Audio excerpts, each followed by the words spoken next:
Bengals to meet the San Francisco 49ers. Both teams had come in from the cold to feel the warm glow of success after years of bitter disappointment and failure. Neither team had ever appeared in a Super Bowl before, and they arrived in markedly different frames of mind. The 49ers appeared confident and relaxed. Coach Bill Walsh set the mood for his team earlier in the week when he donned a bellman's uniform and helped his players with their luggage.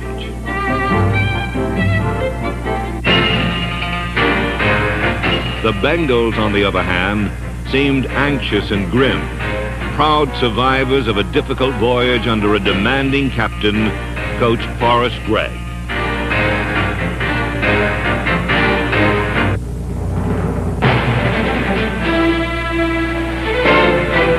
Super Bowl history suggests the team that scores first wins the game. It had happened in 13 of 15 previous Super Bowls, and when Amos Lawrence of the 49ers fumbled away the opening kickoff, the Bengals had a chance to test that statistic. But they blew the test and then would become a victim of it. With the ball on the San Francisco 10-yard line, Kenny Anderson's pass was intercepted by Dwight Hicks, who returned the ball to the 32. From there, the 49ers would begin their quest for that all-important first touchdown that in Super Bowls past had usually shaped the action for the rest of the game. In 1981, Bill Walsh guided his 49ers to the NFC title with an offense that controlled the ball by passing rather than running.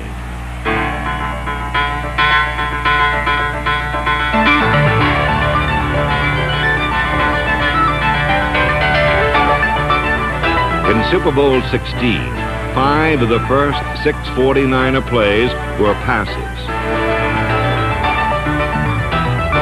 When they crossed midfield, the 49ers unveiled another aspect of Walsh's diverse game plan.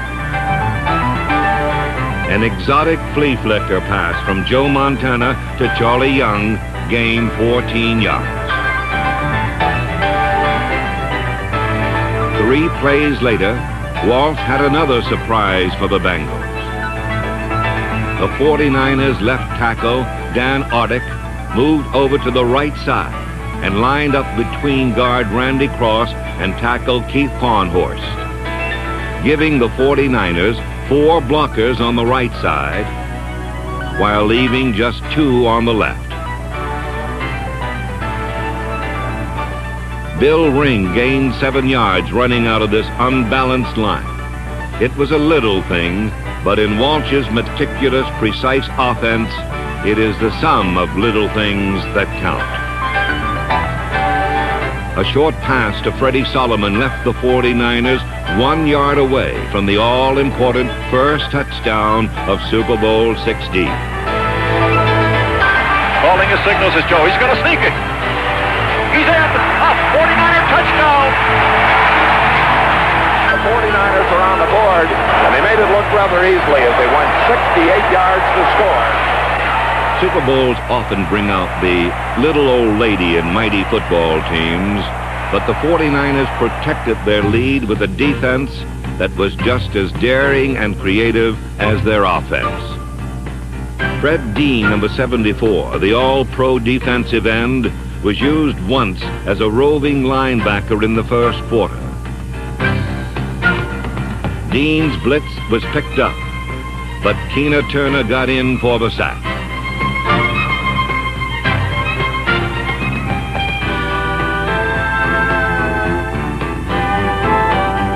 A more significant blow was struck by cornerback Eric Wright in the second quarter.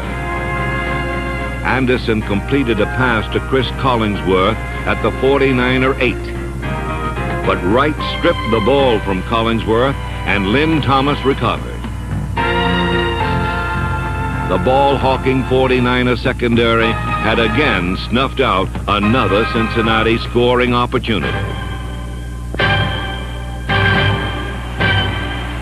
Brown right slot, F right, halfback counter, 14-0. The 49ers took over the ball 8 yards from their own goal line. And from there began the longest touchdown march in Super Bowl history.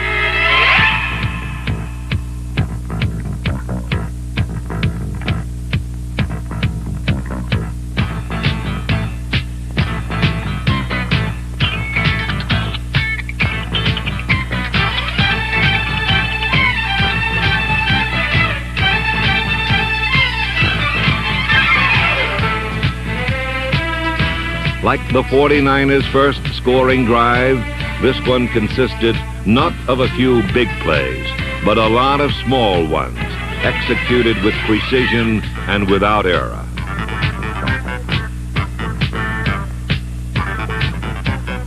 With the ball on the Bengal 11, the 49ers called a play they hadn't used in 2 years. Here's Montana throwing toward the end zone. Caught on the run by Cooper. He's got it. He's into the end zone. A 49er touchdown. Earl Cooper drifted off into the left flat. Nobody picked him up over there. And a very, very well-conceived 49er offense has resulted in 3 or 4 wide-open receivers this afternoon. The pass play that ended this 92-yard drive began with Earl Cooper faking a dive into the line. Freddie Solomon and Mike Schumann, the wide receivers on the left side, lured 3 defenders into the end zone. Then Cooper slipped unguarded into their vacated area to receive Montana's short pass.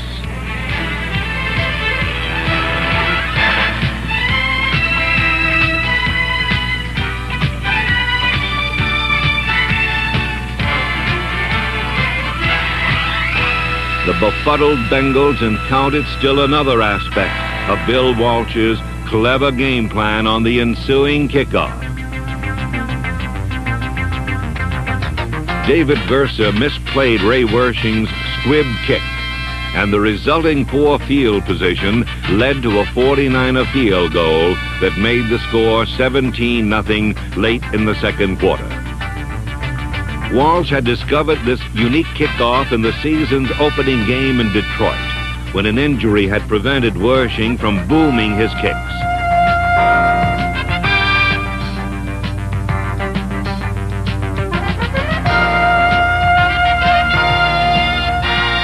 Walsh noted the funny results on the hard surface of the Silverdome, so he turned accident into design. And with 15 seconds left in the first half of Super Bowl 16, the Bengals fumbled Wershing's second squib kick, and the 49ers recovered.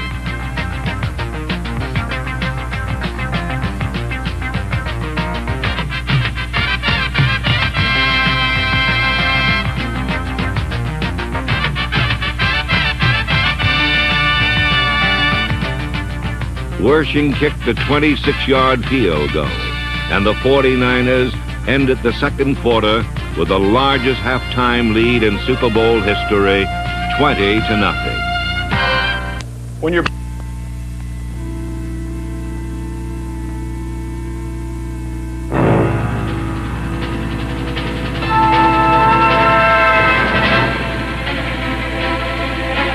like a smoldering fire, the Bengals could be smothered by another mistake or fanned to life by a touchdown.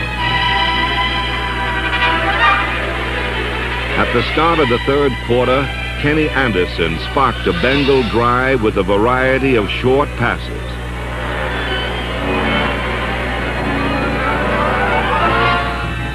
Then he culminated the 83-yard march with a 5-yard scramble for Cincinnati's first touchdown.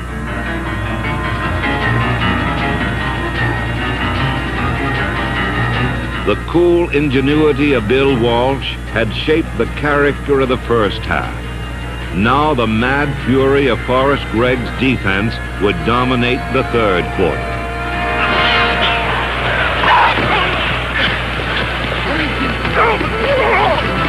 Nice play, Dino! Get him again!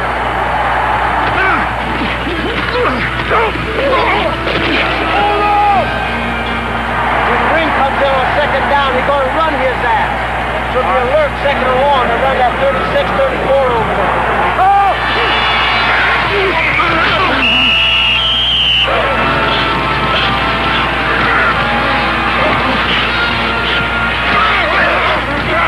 In the third quarter, the 49er offense was limited to 8 plays for a grand total of 4 yards.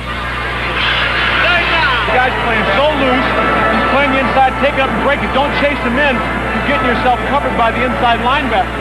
On the bend in, on the out route, on the 63. Late in the period, a 49-yard bomb from Anderson to Collingsworth put the Bengals in position to score their second touchdown. With the ball on the 5-yard line, the 49ers committed what could have been a costly error.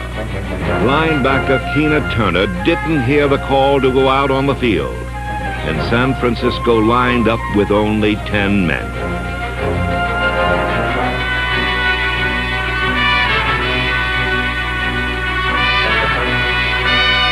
Pete Johnson was held to just 2 yards, but it was enough for a first down and set the stage for the greatest goal line stand in Super Bowl history.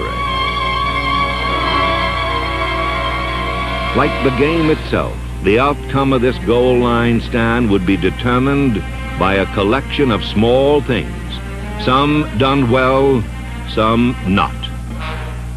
With it first down and goal to go at the 3, 49er tackle John Coma was not blocked. A missed assignment allowed him a clean shot at Pete Johnson, and with help from Danny Buns, Coma held the huge fullback to a 2-yard gain. Second down and 1 from the 1. Watch center Blair Bush, number 58, make a leaping but futile attempt to reach Jack Reynolds, number 64. Bush was too late, as Reynolds anticipated the play and delivered a stunning blow that helped stop Johnson for no gain. Bush would have preferred not to jump, but he was forced to by the charge of Archie Reese, and by the time he landed, Reynolds was on his way to the ball carrier. Actually, there were 2 missed blocks on this play. Anderson had called a blocking audible at the line of scrimmage. The man in motion, David Versa, was supposed to block Craig Pookie, but Versa didn't hear the audible, and Pookie jammed the play for no gain.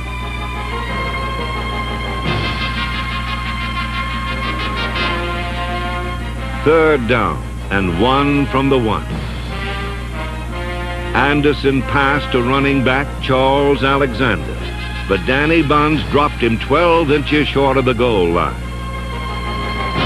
It was an outstanding play by Buns and another critical mistake by the Bengals.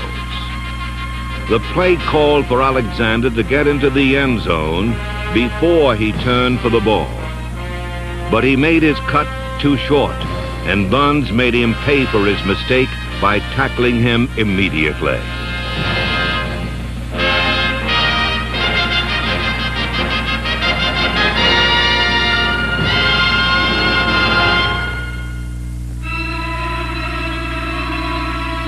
Fourth down and 1 foot.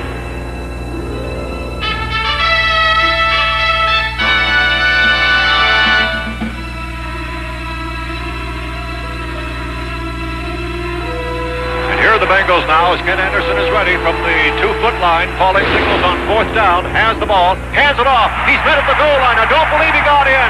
I don't believe he's in there. The 49ers have held, and listen to the Niners crowd across the way.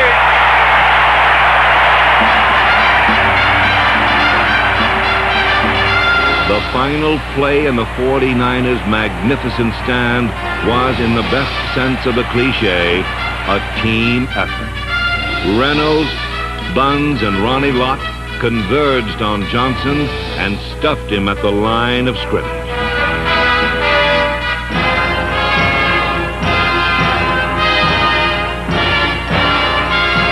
Cincinnati had not only lost another scoring opportunity, but they lost something just as important: time. With only 1 quarter left to play, the 49ers led 20-7. Although time was running out on the Bengals, their fighting spirit never flagged.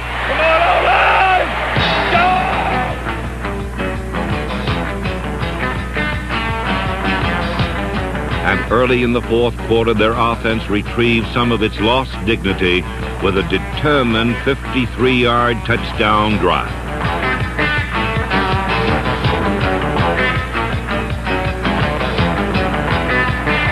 Anderson will go back to throw. Looks, fires into the end zone. Touchdown to Dan Ross. And now, the Bengals are right back in this football game. With 10 minutes to play, the difference between the two teams was only 6 points. And the greatest comeback in Super Bowl history suddenly seemed within the grasp of the surging Cincinnati Bengals. And you have to wonder if the 49ers aren't beginning to come apart a little bit here, Andy. All day long, the 49ers had consistently made the little plays. Now, they needed a big one. They got it when Joe Montana passed to Mike Wilson for a 22-yard gain. Walsh designed this play specifically for Mike Wilson because whenever he ran a pattern longer than 20 yards, the Bengals would cover him deep, assuming he would be Montana's long-range target. But this new play, named Sweep Pass Right Z Comeback, called for Wilson to go downfield 25 yards, then cut off the pattern and come back for a shorter pass. A tiny adjustment, but a big play, and it gave the 49ers decent field position for the first time in the second half. From this point on, Walsh went exclusively to his ground attack.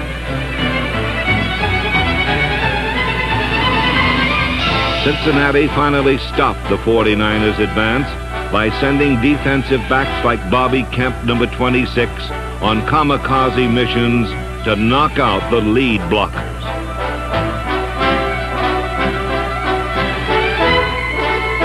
The Bengals had given up too much ground, however, and Ray Wersching's 40-yard field goal restored strategic control of the game to the 49ers.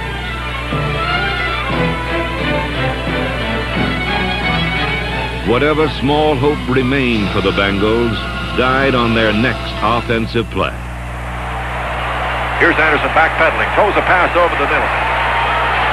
And it's intercepted by Wright. He got it at the 45, the 40, down the sideline to 25. Cuts back in, still on his feet. Gets away from the tackler, then fumbles it.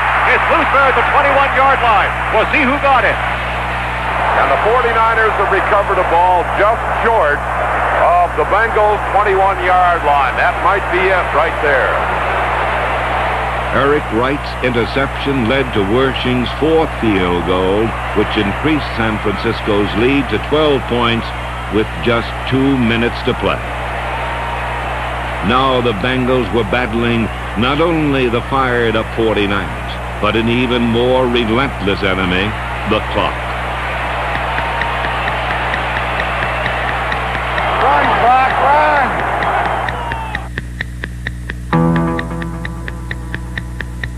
Once again, the resourceful 49ers proved there are many ways to play this game and win.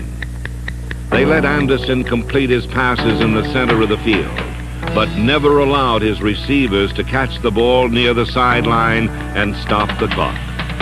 So, as Anderson gained yards, he lost time. With 16 seconds left, the Bengals scored on a pass from Anderson to Dan Ross. Although the final touchdown belonged to Cincinnati, Super Bowl XVI belonged to the San Francisco 49ers. The 49ers have won it. Bill Walsh and his staff and a team that's compounded pro football observers throughout the year, winning week after week and compiling that 13-3 regular season record. For the first time in the 35-year history of the team, the people of San Francisco could proudly say those three magic words: World Champion 49ers.